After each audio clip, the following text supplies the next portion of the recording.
Students, class 11th, मेरा नाम है पवन द्विवेदी। आज हम हमारे अध्याय 8 गुरुत्वाकर्षण का अध्ययन करेंगे। सबसे पहले खगोल शास्त्र में जो काम किया ग्रहों की गति के संबंध में वो निकोलस कोपरनिकस ने और उसके बाद जोहन्नेस केपलर ने। बहुत समय से प्राचीन काल से ही लोगों को सूर्य, पृथ्वी और ग्रहों की गति जानने की जिज्ञासा मन में रही। 1543 में पोलैंड के खगोल शास्त्री निकोलस कोपरनिकस ने सूर्य केंद्रीय सिद्धांत दिया था। इसको आप याद रखें, सूर्य केंद्रीय सिद्धांत किसने दिया? निकोलस कोपरनिकस ने। और इसके अनुसार सूर्य स्थिर है और सभी ग्रह इसके चारों ओर परिक्रमा करते हैं। आगे और रिसर्च हुई और बाद में बहुत सारे वैज्ञानिकों ने आंकड़े इकट्ठे किए। जर्मन के मूल वैज्ञानिक केपलर ने बाकी के वैज्ञानिकों द्वारा जितने ऑब्जर्वेशंस किए थे उन आंकड़ों के आधार पर ग्रहों की गति संबंधी 3 नियमों का प्रतिपादन किया है, जिन्हें हम केपलर के नियमों के नाम से जानते हैं। उन्हीं को समझने जा रहे हैं। तो केपलर का पहला नियम, जिसको हम कक्षाओं का नियम भी कहते हैं, लॉ ऑफ ऑर्बिट्स कहते हैं, वो क्या है? सभी ग्रह सूर्य के चारों ओर एक दीर्घवृत्तीय कक्षा में परिक्रमा करते हैं तथा सूर्य इसकी एक नाभि या फोकस पर होता है। इलिप्स वृत्त का एक रूप है जिसको हम दीर्घवृत्त कहते हैं, उसमें 2 फोकस होते हैं। तो केपलर का ऑब्जर्वेशन के बाद नियम यह था कि ये सन है और उसके 2 फोकस होते हैं, एक फोकस ये और एक फोकस ये जिस पर ये सन स्थित है। सारे ग्रह, सारे प्लैनेट इसके चारों तरफ इस पैटर्न में अंडाकार, जिसको इलिप्टिकल पैटर्न कहते हैं, इलिप्स में गति करते हैं। ये देखिए, यहां पर 2 फोकस हैं इस दीर्घवृत्त के, एक ये जिस पर सूर्य स्थित है और दूसरा ये F2। ये जो एक्सिस है ये लघु अक्ष कहलाता है और ये बड़ा वाला जो होता है AB, इसको हम दीर्घ अक्ष कहते हैं। सूर्य का जो निकटतम बिंदु है वो A है, जिसे हम क्या कहते हैं? उपसौर कहते हैं। और दूरस्थ बिंदु ये यहां पर B है, इसको हम कहते हैं अपसौर।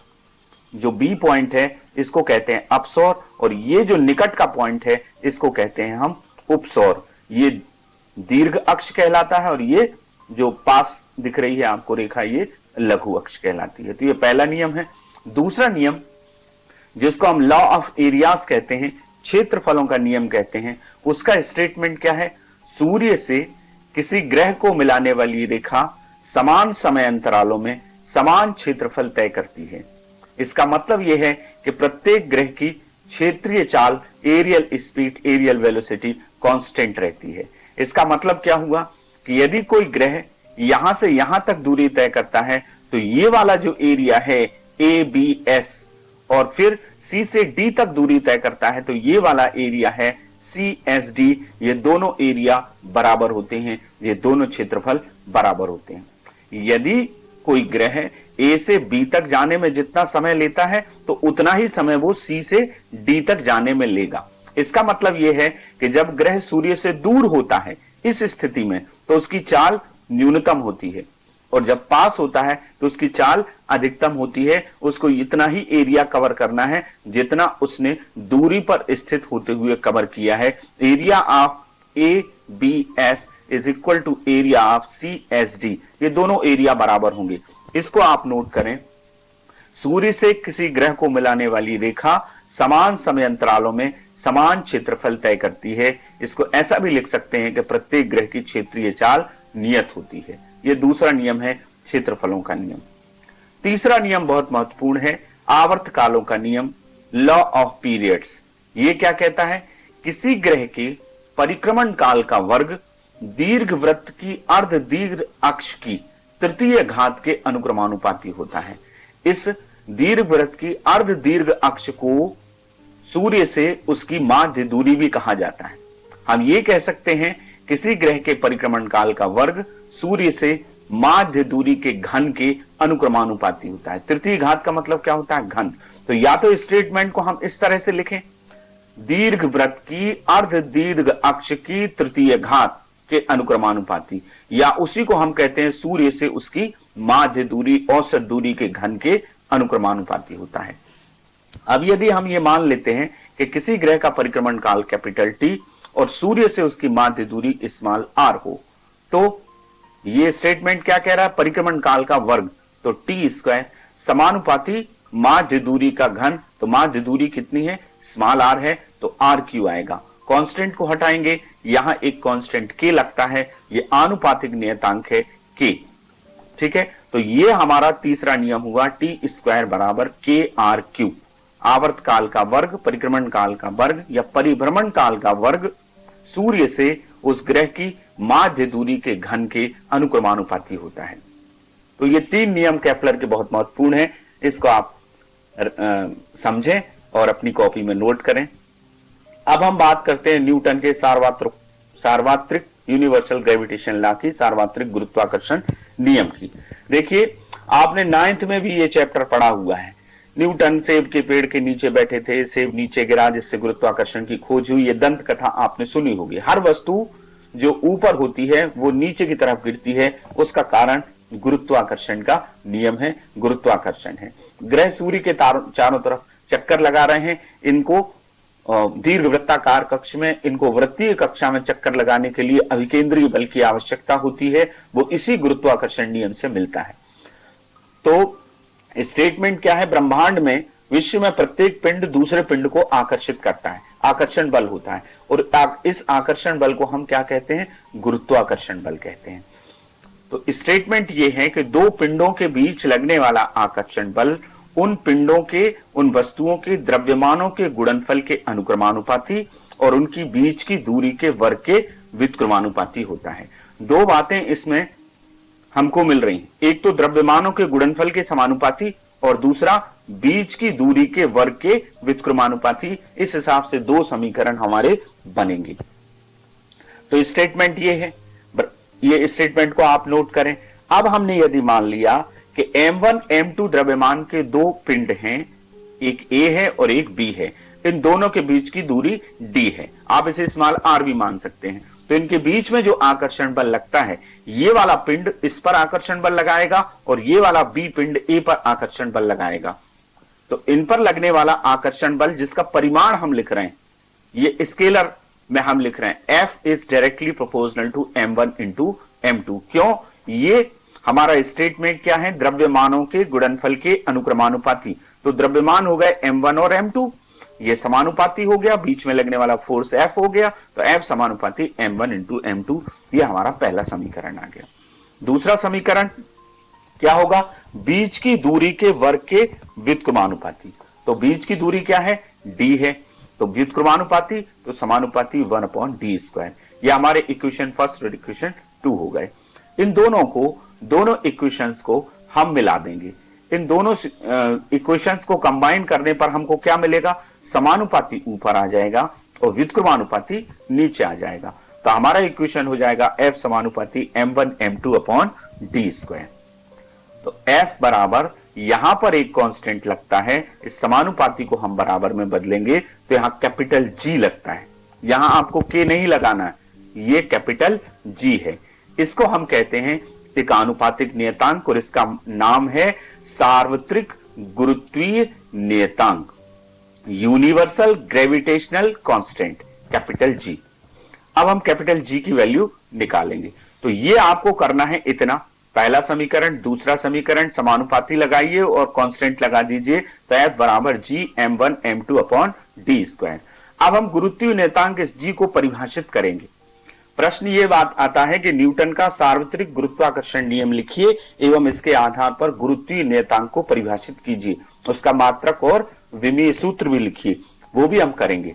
तो यदि इस वाले इक्वेशन में M1 और M2 की वैल्यू 1 है और D की वैल्यू 1 है, तो हमारा ये पूरा क्या हो जाएगा, ये हिस्सा 1 हो जाएगा, तो F बराबर क्या हो जाएगा, G हो जाएगा। तो G F के बराबर है। G F के कब बराबर है, जबकि दोनों पिंड एकांक द्रव्यमान के हैं और उन दोनों के बीच में एकांक दूरी है, इकाई दूरी है। तो हम ये कह सकते हैं कि गुरुत्वीय नियतांक उस आकर्षण बल के बराबर होता है जो इकाई दूरी पर स्थित दो एकांक द्रव्यमान के पिंडों के बीच में कार्य करता है। इसका मतलब यह है कि एकांक द्रव्यमान के 1-1 किलोग्राम के दो पिंड यदि वायु या निर्वात में 1 मीटर की दूरी पर स्थित हैं या किसी भी माध्यम में 1 मीटर की दूरी पर स्थित हैं, तो उनमें जितना आकर्षण बल लगता है वो कहलाता है गुरुत्वीय नियतांक। इसकी वैल्यू हेनरी कैवेंडिश ने निकाली थी, 6.67 इंटू 10 टू द पावर -11 होती है। हम पहले इसका यूनिट निकाल लें। तो यूनिट निकालने के लिए हमारा फार्मूला क्या है, F = G m1 m2 upon d square. इसे हम G निकालें तो हम क्या लिख सकते हैं, इसका हम तिर्यक गुणा कर दें तो FD स्क्वायर ऊपर आ जाएगा और m1 m2 नीचे आ जाएगा। अब इन सारी राशियों के यूनिट हम लिख दें तो G का यूनिट बन जाएगा। तो आपको पता है बल का मात्रक क्या होता है, न्यूटन होता है। ये दूरी का स्क्वायर है तो दूरी का मात्रक मीटर है, तो यहां जाएगा मीटर स्क्वायर। m1 मास है, द्रव्यमान है, तो द्रव्यमान का मात्रक kg और दूसरे द्रव्यमान का मात्रक kg।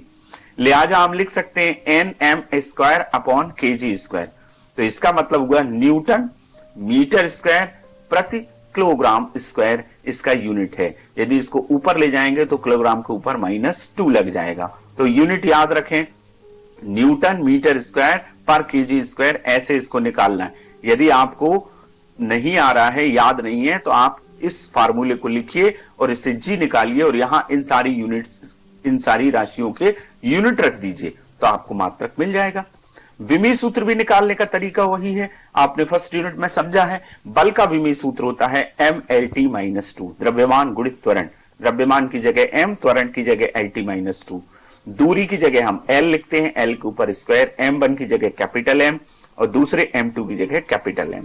अब हमारे पास आ जाएगा क्या, ये m की घात 2 आएगा नीचे, ये 1 है ही, ऊपर जाएगा तो -1 आ जाएगी। L2 में L का मल्टीप्लाई हुआ तो L के ऊपर पावर 3 आ जाएगी, T-2 तो m-1 L3 T-2, ये विमीय सूत्र है कैपिटल G का। कैपिटल जी की जो वैल्यू है उसका मान है, हेनरी कैवेंडिश जैसे कि मैंने बताया उन्होंने सबसे पहले निकाला था, बाद में इसको परिष्कृत किया गया और फाइनली इसकी वैल्यू आती है 6.67 into 10 to the power -11 newton metre square पर केजी स्क्वायर, ये इसका यूनिट है। इस वैल्यू को याद रखिए, ये कांस्टेंट है इसलिए सब जगह समान होता है। इस चैप्टर में आप 2 जी पढ़ते हैं, एक स्मॉल जी और एक कैपिटल जी। कैपिटल जी गुरुत्वीय नियतांक और स्मॉल जी गुरुत्वीय त्वरण। अब गुरुत्वीय त्वरण क्या होता है, गुरुत्व के अधीन पृथ्वी का जो गुरुत्वाकर्षण बल है उसी को हम गुरुत्व कहते हैं। गुरुत्व के अधीन स्वतंत्रता पूर्वक गिरती हुई वस्तु में उत्पन्न त्वरण को गुरुत्वीय त्वरण कहते हैं। यानी समय के साथ उसके वेग में जो परिवर्तन होता है उस परिवर्तन की दर को हम गुरुत्वीय त्वरण कहते हैं। जब कोई वस्तु स्वतंत्रता पूर्वक गिरती है और इसको स्मॉल जी से प्रदर्शित करते हैं।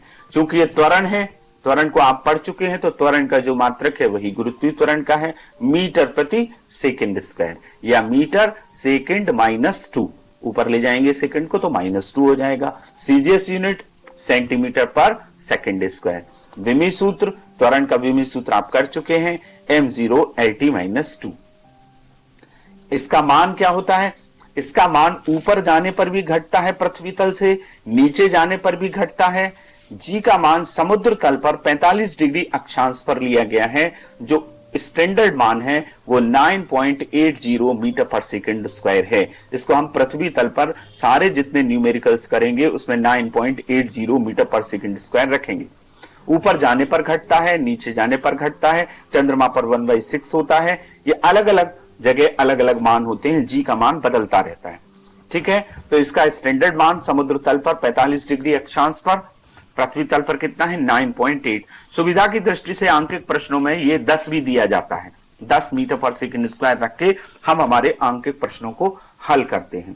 तो नीचे गिरती हुई वस्तु के या स्वतंत्रता पूर्वक गिरती हुई वस्तु के त्वरण में कोई के त्वरण को गुरुत्वीय त्वरण कहते हैं, या समय के साथ उसके वेग परिवर्तन की दर को। तो ये तो गुरुत्वीय त्वरण हुआ। अब हम जी और जी में संबंध निकालेंगे कि क्या संबंध है, इसके बाद और डेरिवेशन हमारे निकलेंगे कैपिटल जी में और स्मॉल जी में। देखिए, मान लीजिए कि पृथ्वी का द्रव्यमान क्या है, m∗e है। ये हमने इसलिए निकाला है अर्थ, तो ये कैपिटल me क्या है, अर्थ का मास है। उसकी रेडियस क्या है, r∗e है। स्मॉल f द्रव्यमान की एक वस्तु पृथ्वी तल पर स्थित है। तो हमने अभी गुरुत्वाकर्षण नियम पढ़ा, इसके कारण इस पर लगने वाला बल क्या होगा, G m1 m2 upon R square होता है, अभी हमने फार्मूला पढ़ा। तो यहां एक m क्या है, m ई पृथ्वी का द्रव्यमान, और पृथ्वी तल पर स्थित वस्तु का द्रव्यमान क्या है, स्मॉल m है। पृथ्वी के द्रव्यमान को हम केंद्र पर, संपूर्ण द्रव्यमान को केंद्र पर स्थित मानते हैं, तो दोनों के बीच की दूरी क्या होगी, उसकी त्रिज्या के बराबर।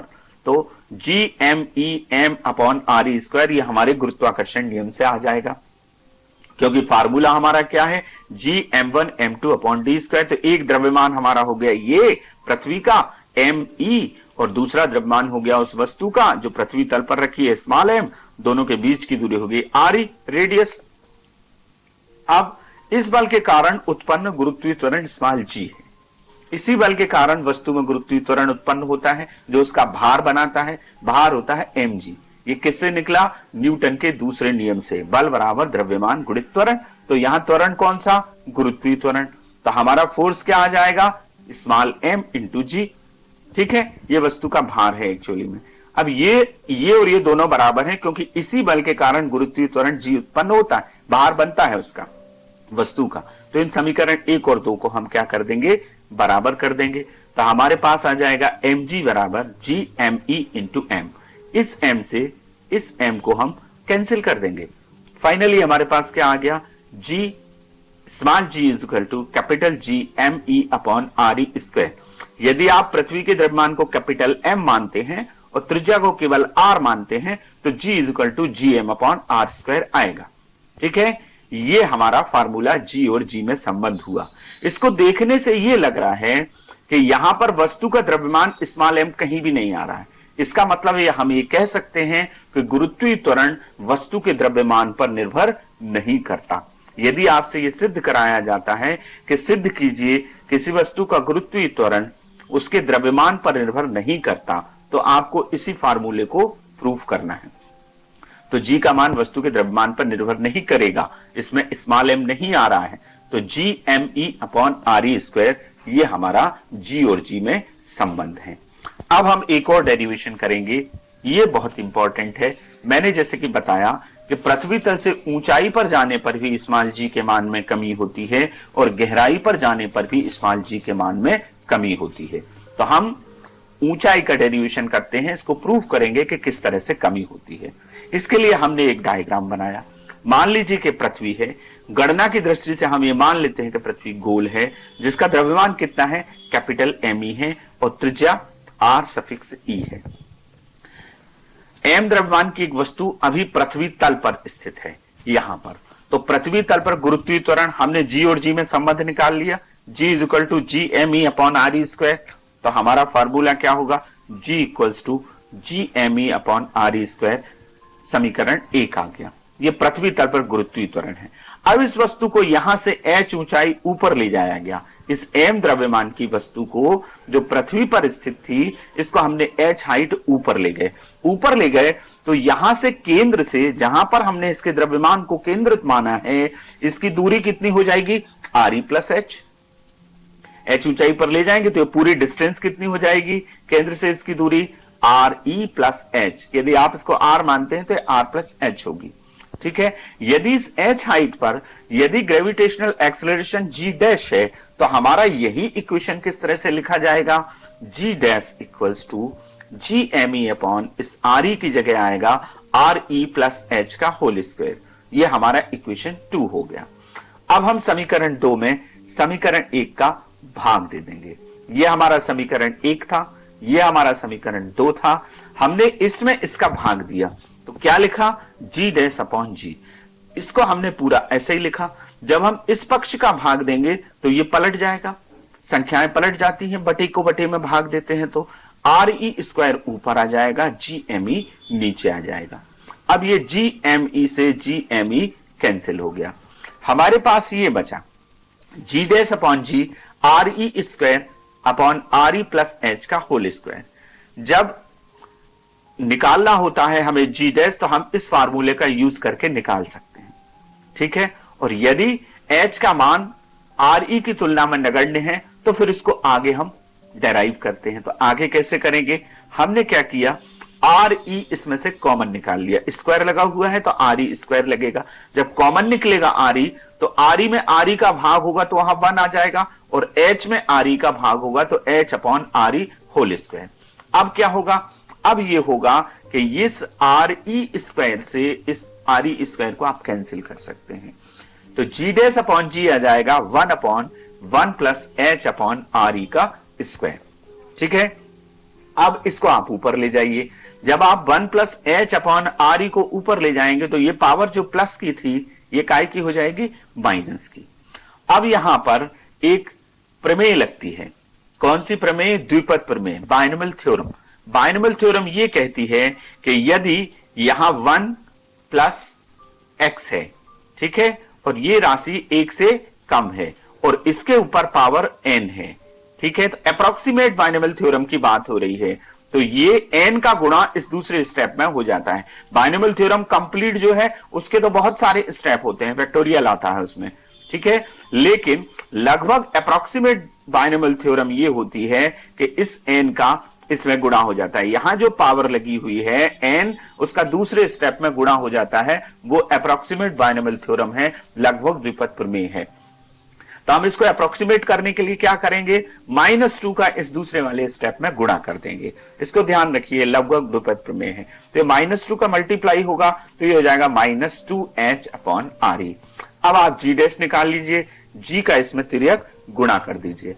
आप देख रहे हैं इस इक्वेशन को, जी डैश यानी हाइट पर, इस h ऊंचाई पर गुरुत्वीय त्वरण, तो g में एक का गुणा करेंगे g आएगा और इधर आएगा -2hg अपॉन आर ई, यानी g में से 9.8 में से -2hg अपॉन आर ई हिस्सा घट रहा है।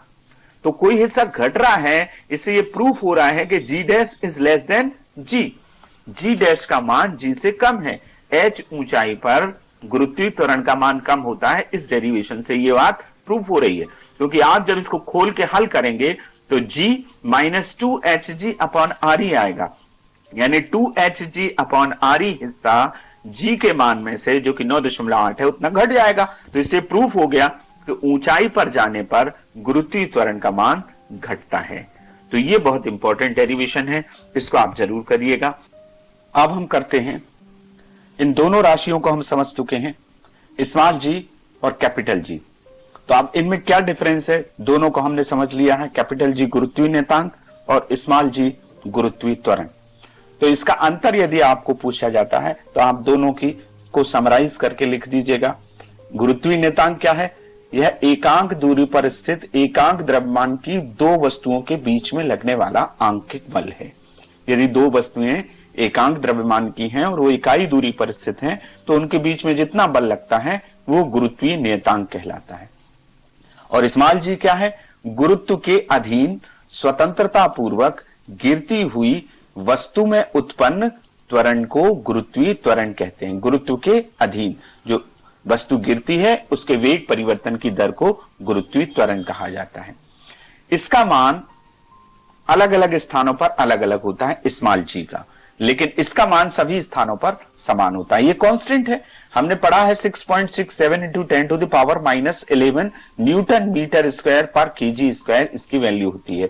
और इसका मान स्मॉल जी का मान ऊपर जाने पर भी घटता है, नीचे जाने पर भी घटता है, अलग अलग स्थानों पर इसका मान अलग अलग आएगा। G equal to GME upon RE square से इसकी वैल्यू निकलेगी। तीसरा अंतर, ये स्केलर क्वांटिटी है, अदिश राशि है, और ये सदिश राशि है, त्वरण है।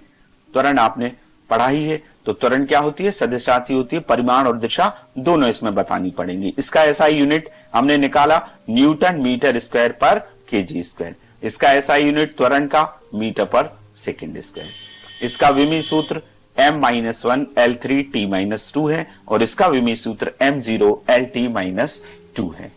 तो इस तरह से आज हमने गुरुत्वाकर्षण के बारे में कुछ कॉन्सेप्ट को समझा। अब आपको क्या करना है, कुछ अभ्यास के प्रश्न करना है। पहला प्रश्न क्या है, केपलर के नियम लिखिए। दूसरा प्रश्न, सार्वत्रिक गुरुत्वाकर्षण का नियम लिखिए एवं सार्वत्रिक गुरुत्वीय नियतांक को परिभाषित कीजिए, इसका मान एवं विमीय सूत्र भी लिखिए। अगला प्रश्न है तीसरा, सिद्ध कीजिए कि जी का मान वस्तु के द्रव्यमान पर निर्भर नहीं करता। आपको वही फार्मूला करना है, जी और जी में संबंध, स्मॉल जी और कैपिटल जी में। G is equal to capital G M E upon R E square. और अगला प्रश्न आपको करना है, सिद्ध कीजिए कि पृथ्वी की तल से ऊंचाई पर जाने पर स्मॉल जी का मान कम हो जाता है। तो यह प्रश्न आप करें। और पांचवा प्रश्न, जी और जी में